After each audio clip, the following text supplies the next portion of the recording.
Libro de Números, ya hoy terminamos con este texto, este cuarto libro del Pentateuco, y lo vamos a retomar de donde nos habíamos quedado, es decir, del capítulo 33, versículos 38 a 49, lo que viene a continuación del itinerario de la vida espiritual, todo el recorrido que implica con su dramatismo, es decir, con su concreción, con su realidad.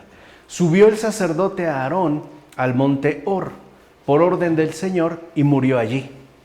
En el año 40 de la salida de los hijos de Israel de la tierra de Egipto, el día 1 del mes quinto. O sea, ese día precisamente muere Aarón. Aarón tenía 123 años cuando murió en el monte Hor. El rey cananeo de Arad, que habitaba en el Negev, en la tierra de Canaán, se enteró de la llegada de los hijos de Israel. Partieron del monte Hor y acamparon en Salmoná. Partieron de Salmoná y acamparon en Punón. Partieron de Punón y acamparon en Obot. Partieron de Obot y acamparon en Ije-Ha-Abarim, en la frontera de Moab. Partieron de Ije-Ha-Abarim y acamparon en Dibón-Gad. Partieron de Dibón-Gad y acamparon en Almón-Diblataim. Partieron de Almón-Diblataim y acamparon en los montes de Abarim, enfrente del Nebo. Partieron de los montes de Abarim y acamparon en las estepas de Moab, junto al Jordán, frente a Jericó. Y acamparon junto al Jordán desde Bet-Hayesimot hasta Bel-Sittim, en las estepas de Moab. ¿Qué aparece aquí? Un nuevo recorrido, un nuevo itinerario. Vemos todavía esta movilidad. Como hemos escuchado, a continuación sigue la acampada en Salmoná, que significa sombra de una posesión. En efecto, la sombra de nuestra posesión, la que nos proporciona descanso de cualquier calentura de las tentaciones, es Cristo, pues solamente Él es el verdadero descanso.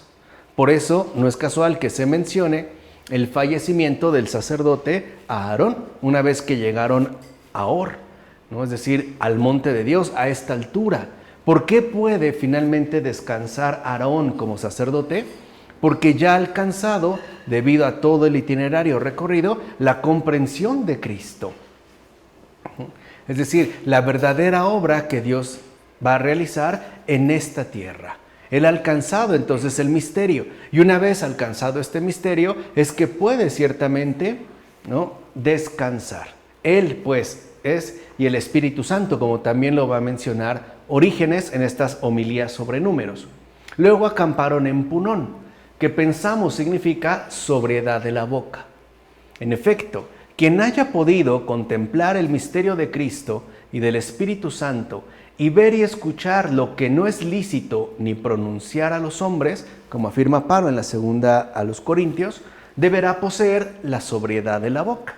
Es decir, deberá saber ya a ciencia cierta, vean la diferencia del recorrido, aquí ya hay como una estabilidad, ¿no? Ya hay una configuración alcanzada, deberá saber ya a ciencia cierta cuándo y cómo es que deberá hablar de los misterios divinos. No siempre, a veces sí, a veces no. Es el Espíritu Santo el que nos dará la indicación de cuándo se deberá hablar de estos misterios divinos y en qué momento será justamente preferible guardar silencio. Más tarde acamparon en Obot. Aunque no hemos podido encontrar el significado preciso de este nombre, de sincero Orígenes, no encontró el significado preciso de Obot, pues no por ello dudamos de que en él también se alude a la dinámica de los progresos. Es decir, tiene algo importante, ojalá alguien lo investigara. Porque Orígenes no encontró el significado preciso de Obot, pero algo es un hecho. Acepta que no dice mentiras, no inventa, pero tiene que ver algo con la dinámica de los progresos. Sigue luego la acampada en Ije-Ha-Abarim, que significa abismo. Con estos progresos, el alma se aproxima al seno de Abraham para poder descansar, es decir, para quedar alejada de los muchos tormentos, tal y como ocurrió con aquel bienaventurado Lázaro. Quiere decir que aquí ya se está hablando justamente de este descanso alcanzado y que tiene que ver también con la vida futura, es decir, con el juicio final, lo cual a su vez entra en una relación directa con la cuestión de la resurrección. Ya luego acamparon en Dibón Gad, que posee el significado de colmena de tentaciones. Oh maravilla de la precaución divina.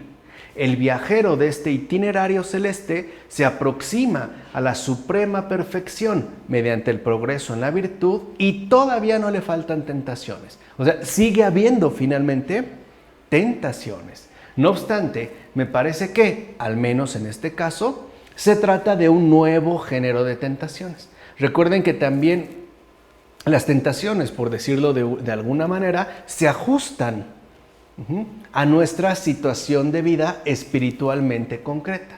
En efecto, en la Escritura, la abeja es considerada como animal digno de alabanza, por cuyos trabajos tanto la reina como los trabajadores gozan de salud. Así pues, esto se puede referir más correctamente a las palabras de los profetas, de los apóstoles y de todos los que han escrito los libros sagrados. Ellos son la miel de las Escrituras, ¿no? También se está haciendo referencia a esa dulzura que se nos hará llegar posteriormente por medio de las Escrituras. Pero vean que también siguen presentándose tentaciones. Más tarde acamparon en Almón Diblataín, que significa desprecio de los higos. Es extraño, ¿no? Como los nombres que aparecen. Es decir, donde se desprecian y se desdeñan por completo los bienes de la tierra. Ya se alcanzó esta altura, esta condición, esta madurez, esta perfección. En efecto, si no se rechazaran y despreciaran las cosas que parecen deleitar en esta tierra, no podríamos pasar a las del cielo. O sea, mientras nosotros sigamos apegados a las cosas que parecen deleitar en esta tierra, no podemos dar el paso a las cosas celestiales, algo que se había visto también en la ocasión anterior. Recuerden cómo los hijos de Gad y los hijos de Rubén deciden no cruzar el Jordán. Saben de la tierra prometida, pero en pocas palabras no les importa, porque lo que más les interesa son sus respectivos asuntos mundanos. Viene luego la acampada en Abarim, enfrente del Nebo, que significa pasaje. Nebo, por el contrario, significa separación. Se ve también esta otra dinámica. En efecto, cuando el alma ha realizado el viaje mediante todas las virtudes y por ende llega a la perfección suprema, entonces pasa del mundo y se separa de él. Está en Abarim, que significa pasaje, es decir, pasa del mundo al cielo, pasa de lo terrenal a lo celestial. Es esto justamente lo que ocurrió con Enoc, de quien se dice, después desapareció, porque Dios se lo llevó. Quiere decir entonces que no necesariamente se está haciendo referencia a una desaparición física, o precisamente física, sino que también se habla de manera simbólica, mencionando este pasaje que va de lo terrenal a lo celestial. Así pues, la última acampada tuvo lugar al occidente de Moab, junto al Jordán. Mira bien, todo este trayecto se realiza y por tanto se recorre para finalmente llegar hasta el río de Dios. Eso significa Jordán, el río de Dios. ¿Se acuerdan que en el anterior itinerario se había llegado a la montaña? Y aquí se llega al río, ¿no? Al río de Dios.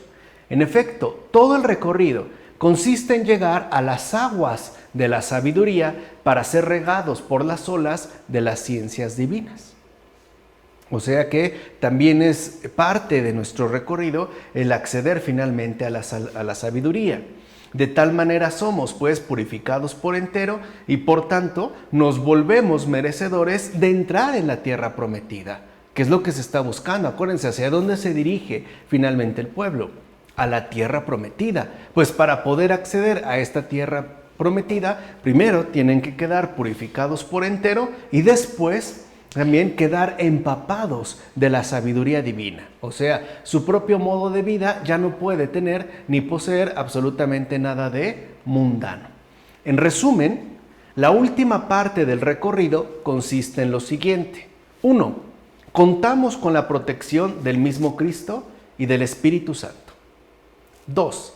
El alma se esfuerza en conservar los misterios divinos, asimilándolos, ¿no? Literalmente dejándose penetrar por ellos. 3. Se da una aproximación al descanso, que estaría representado en este caso por el seno de Abraham. 4. El alma se deleita en la miel de las Escrituras. 5. El alma desprecia las cosas terrenas. 6. El alma se atiene a la separación del mundo. 7. Finalmente el alma llega al río de Dios y por tanto a la sabiduría que corresponde a la perfección suprema. Por eso también debemos pedirle y constantemente al Señor que nos haga sabios, porque es también la meta a la cual debemos llegar. Bien, capítulo 33, versículo 50 al capítulo 34, versículo 29.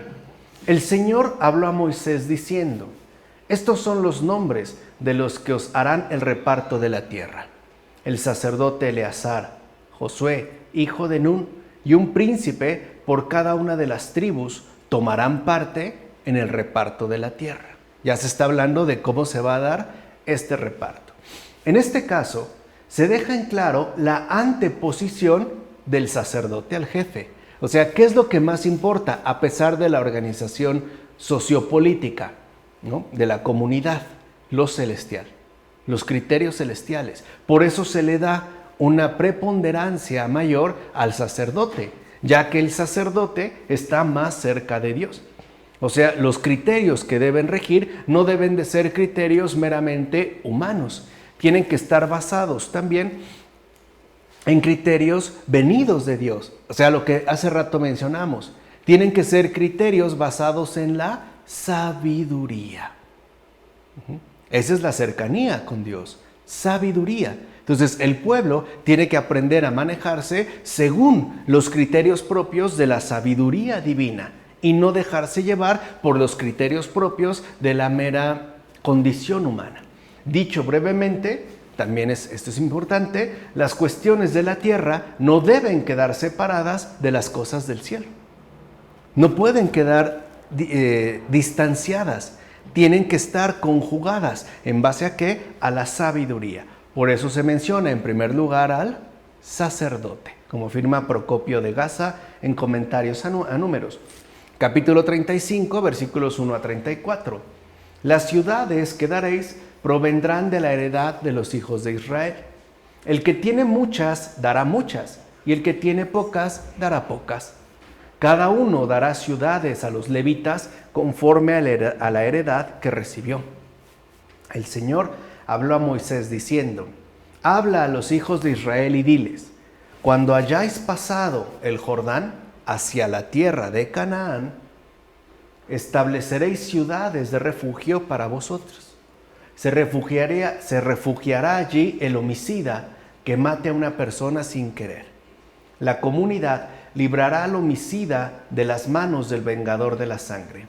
La comunidad lo conducirá a la ciudad de refugio a donde escapar, y habitará allí hasta que muera el sumo sacerdote que fue ungido con óleo sagrado. Mira, huye como Lot, quien renuncia a los vicios, quien rechaza las costumbres de los habitantes, quien no mira detrás de sí, quien con sus pensamientos entra en la ciudad celestial y no sale de ella hasta la muerte del príncipe de los sacerdotes, que de hecho llevó el pecado del mundo.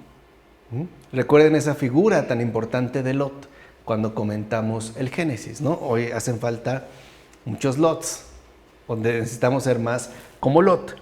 Cristo, en efecto, murió una sola vez, pero muere por cada uno que es bautizado en su propia muerte, precisamente para que seamos sepultados con Él y con Él resucitemos. Recuerden que es parte de esta sabiduría, el morir con Cristo y el resucitar con Cristo. De hecho, nuestro refugio consiste en el hecho mismo de caminar en la novedad de su vida, que es hacia lo que se apunta. Toda esta preparación, toda esta gran purificación, todo este gran empeño, justo para acceder a ese camino que es el mismo y que nos aporta o nos transmite la novedad de su vida. Así pues, ¿Qué significa? Bueno, como lo menciona Ambrosio en Sobre la huida. Así pues, ¿qué significa que el homicida, después de la muerte del sumo sacerdote, vuelva para el perdón, sino que el género humano, que pecando se llevó a sí mismo a la muerte, recibió el perdón de su pecado después de la muerte del verdadero sacerdote, es decir, del Redentor nuestro? En efecto, el perdón vino después de la muerte de nuestro Señor Jesucristo. Ya también, si lo ven, se está hablando de esas cosas últimas. Dijimos resurrección, juicio final y también perdón de los pecados, el cual vendrá después ya de la muerte de nuestro Señor Jesucristo y su respectiva resurrección. Ahí aparecerá. Incluso veríamos también la gracia de la confesión o el sacramento de la reconciliación, como afirma Paterio en la explanación a Números. Capítulo 36, versículo 1 a 13. Esto es lo que el Señor manda a las hijas de Zelofead, que se casen con quien les parezca bien, pero que se casen con alguien del linaje de sus padres. Y así la propiedad de los hijos de Israel no irá dando vueltas de una tribu a otra, pues cada uno de los hijos de Israel quedará ligado a la propiedad de su tribu paterna. Que se casen con alguien del linaje de sus padres apunta al cumplimiento realizado según la ley por María y José con respecto a la encarnación del Señor. Vean cómo ya entonces, ¿no?, desde este momento se está haciendo apelación de manera simbólica a ese cumplimiento realizado según la ley por María y José. Quiere decir que Dios no va a nacer de una forma mágica, sino de una forma realmente humana. En efecto, establecida la genealogía de José, también María aparece junto con él, pues es de la misma tribu, ya que, al menos según la ley de Moisés, no estaba permitido mezclarse con las otras tribus. Recuerdan lo que se había dicho, que las hijas se casen con quien quieran, pero que sea parte de la misma tribu. No pueden casarse con miembros de otra tribu. Así pues, se prescribe el unirse en matrimonio con uno del mismo pueblo y de la misma tribu, con el fin de que la herencia familiar, es decir, la salvación de todo el género humano, se conserve para siempre y no se pierda. Es decir, esto se estipuló para llegar finalmente a Jesús, a María y a José. También ya se estaría haciendo referencia, en este caso, a la Sagrada Familia, por medio de la conservación del linaje y sobre todo, ¿no?, la preservación de la herencia familiar, porque lo que está en juego es nada más y nada menos que la salvación de todo el género humano. Por eso no se podía perder, como afirma Eusebio de Cesarea en la Historia Eclesiástica. Y ya aquí finalmente nosotros terminamos este libro de Números con estos recorridos y vemos cómo se va haciendo alusión a estas últimas cuestiones para dar paso ya la próxima ocasión finalmente al último libro del Pentateuco, que es el libro del Deuteronomio. ¿De acuerdo? Vamos a dejar hasta aquí. Del Padre, del Hijo, del Espíritu Santo. Amén.